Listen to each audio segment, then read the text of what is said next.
Tant l'Ukraine que l'Alliance nord-atlantique, en réalité, ils ne cessent de parler de la défense des libertés, des droits. Et pourtant, la vision qu'ils donnent, avec des faits réels, est absolument vérifiable. C'est-à-dire ce qu'ils font sur le terrain et aussi en dehors du terrain, c'est-à-dire dans un environnement complètement civil, va absolument à l'encontre de ce qu'ils disent à chacun de leurs pas. L'histoire est très simple et absolument intrigante, parce qu'à l'intérieur de celle-ci, nous allons voir comment deux morts nous mènent sur le chemin de la destruction d'un courant religieux tout entier, qui, donc, devrait simplement pouvoir coexister avec le reste de la manière la plus pacifique, ce qui serait la pratique la plus courante. Un moine mort, 2 personnes blessées, une attaque à l'intérieur de l'un des monastères orthodoxes les plus importants du Donbass. Le 23 août, un groupe de personnes encore non identifiées a attaqué plusieurs habitants de la Laure des Montagnes Saintes. Le moine Barsanafi avait reçu une balle qui lui avait traversé la tête et le cou. Il a été retrouvé grièvement blessé et a finalement succombé précisément aux blessures que quelqu'un lui avait infligées. Selon la Laure elle-même, ses derniers mots furent « Aujourd'hui, Seigneur Jésus-Christ, je suis moine ». Évidemment, je ne vais pas vous parler uniquement de cet assassinat, car pendant que l'enquête essaye de déterminer par tous les moyens qui ont été les auteurs de ce meurtre, terrifiant, autour de l'Église orthodoxe, il se déroule une bataille bien plus grande et il ne s'agit pas seulement de l'Ukraine. Et cela, eh bien, si vous restez jusqu'au bout, vous verrez ici, et que vous souhaitez voir des informations beaucoup plus détaillées, il ne s'agit pas seulement de l'Ukraine, mais aussi d'autres pays influencés par l'OTAN. Ceux qui sont les plus influençables par l'OTAN, je vous dirais, beaucoup n'en font même pas partie, mais on voit qu'ils sont détaillés. Ils attendent qu'on les mette au pas. Nous ne parlons pas seulement de l'Ukraine, nous parlons de l'Ukraine, nous parlons de la Moldavie, nous parlons de l'Arménie. 3 pays qui à première vue peuvent sembler complètement différents, 3 conflits apparemment différents aussi, et une question gênante. La question gênante qui vaut 1 million. Vivons-nous une lutte politique contre certaines institutions religieuses ou bien une tentative beaucoup plus profonde de transformer la sphère spirituelle dans toute une région? C'est précisément ce à quoi nous allons essayer de répondre dans le chapitre d'aujourd'hui. Tout d'abord, nous devons bien comprendre ce qui s'est passé le 23 août vers 11 heures du matin. La Laure signale que plusieurs personnes inconnues attaquent des membres de la communauté près de l'église Saint-Nicolas. Le bilan est absolument terrible. Le moine Barsonofi meurt.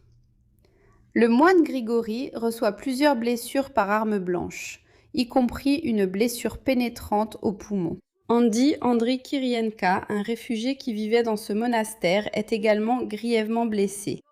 Les 2 survivants perdent une énorme quantité de sang et il est très important ici de faire une distinction fondamentale. À ce jour, nous ne savons pas, j'espère que vous me comprenez, qui a exactement ordonné cette attaque, ni quelle était exactement sa motivation.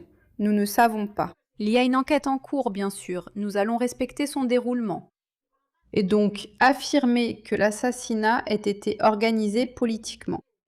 Ou bien qu'il se soit passé quelque chose d'un peu étrange derrière ce que nous voyons tous, eh bien, pareil. Au final, cela finit par freiner le déroulement de tout type d'enquête, de médias, etc., etc., etc. Mais il y a une autre question qu'on peut vraiment se poser sans avoir autant de clichés en tête. Dans quel environnement ce crime a-t-il eu lieu? Parce que Barsonofi, ce moine, celui qui a été assassiné, on ne sait pas très bien par qui, n'appartenait pas à n'importe quelle église, mais il appartenait à l'église orthodoxe ukrainienne.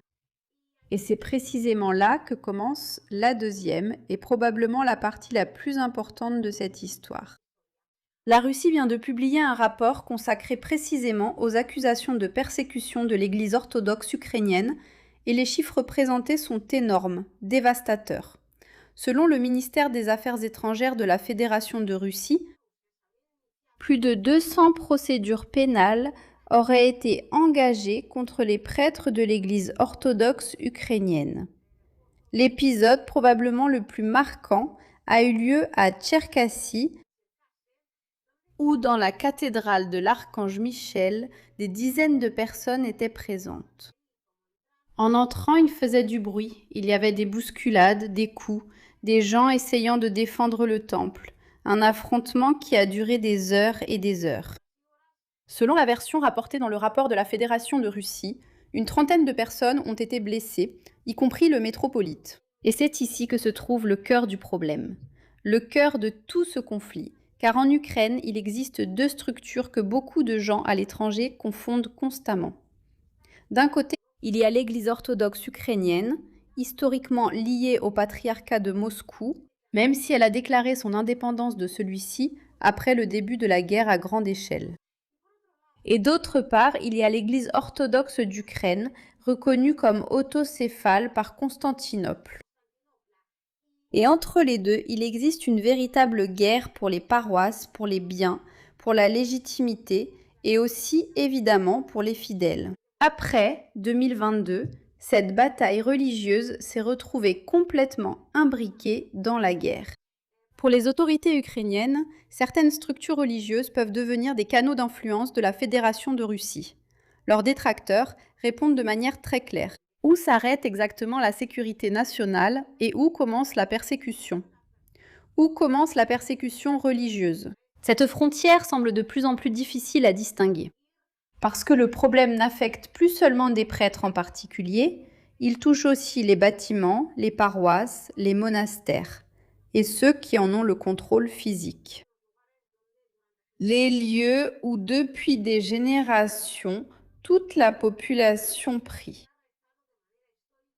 Le rapport russe affirme que des centaines de temples ont été pris à des prêtres, piratés ou arrachés, et qu'environ 3000 communautés religieuses pourraient être confrontées à des processus de transfert ou à la perte de leurs églises. Et ici, nous devons comprendre quelque chose qui personnellement le semble fondamental. Une église n'est pas qu'un simple bâtiment. Lorsque tu changes qui contrôle un monastère, une cathédrale ou une paroisse historique, tu es en réalité en train de changer quelque chose d'infiniment plus important. Qui administre la mémoire de la communauté? Qui baptise? Qui célèbre les funérailles? Combien sont vénérés? Quelle tradition religieuse est transmise aux enfants? Mais cette bataille est bien plus profonde qu'un simple conflit immobilier. Et ici, nous parlons sans aucun doute de l'identité. Probablement, aucun endroit ne symbolise mieux cette guerre autour de la Lore de Kievo-Pétchersk, comme nous dirions en russe, l'un des centres spirituels les plus importants. De l'orthodoxie slave.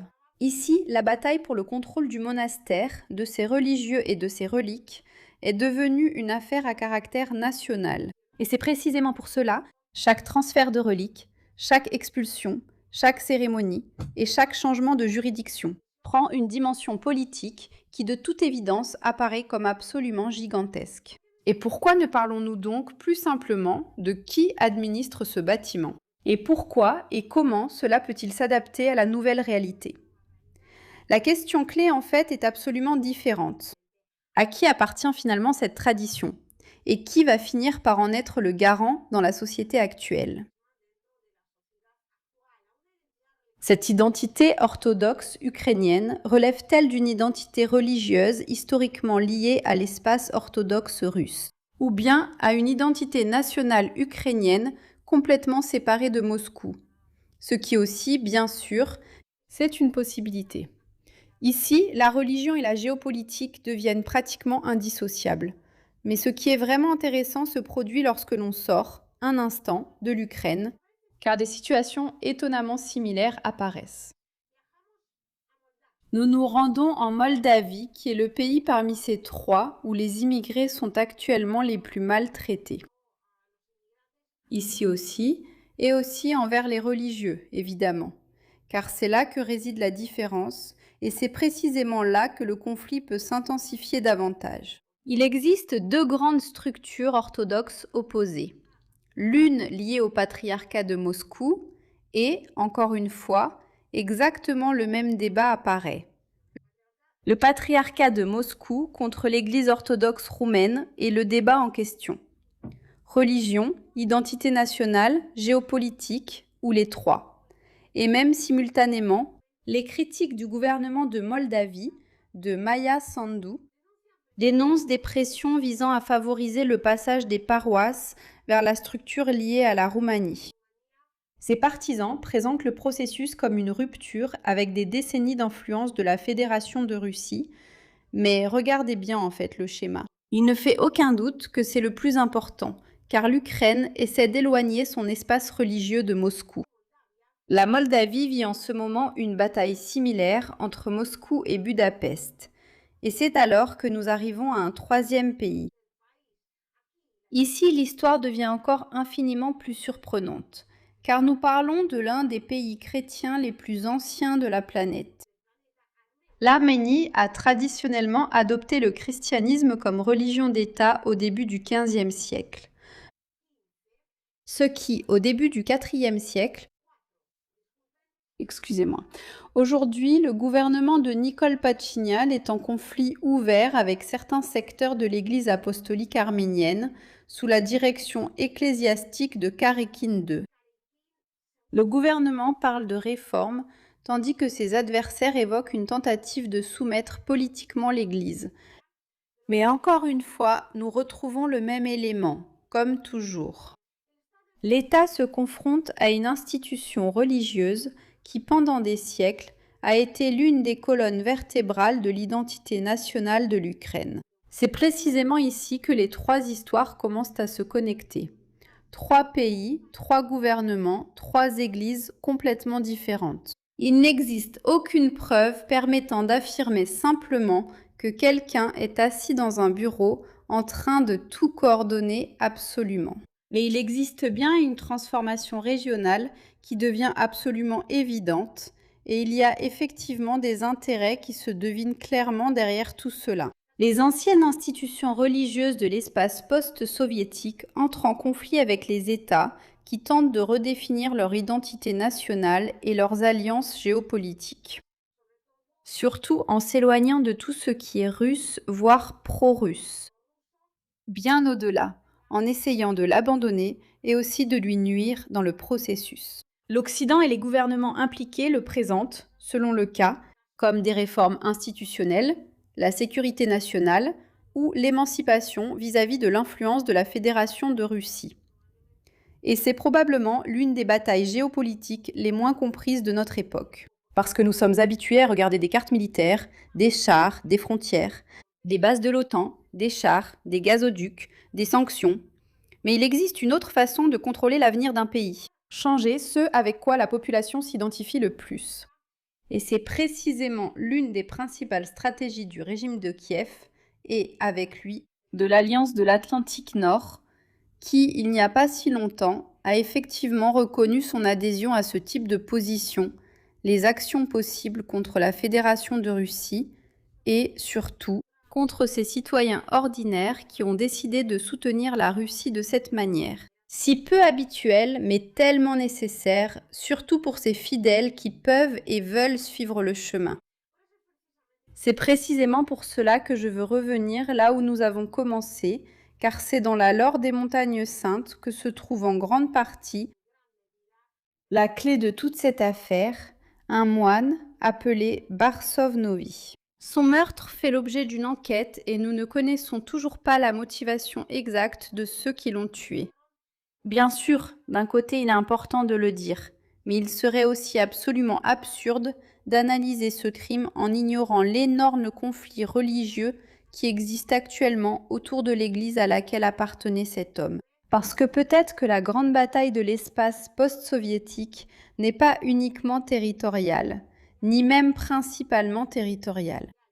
Peut-être s'agit-il d'une bataille pour décider de quelle histoire chaque peuple se souvient, à quelle civilisation il pense appartenir, Qui aura l'autorité pour redéfinir et définir aussi leur identité dans 20 ans?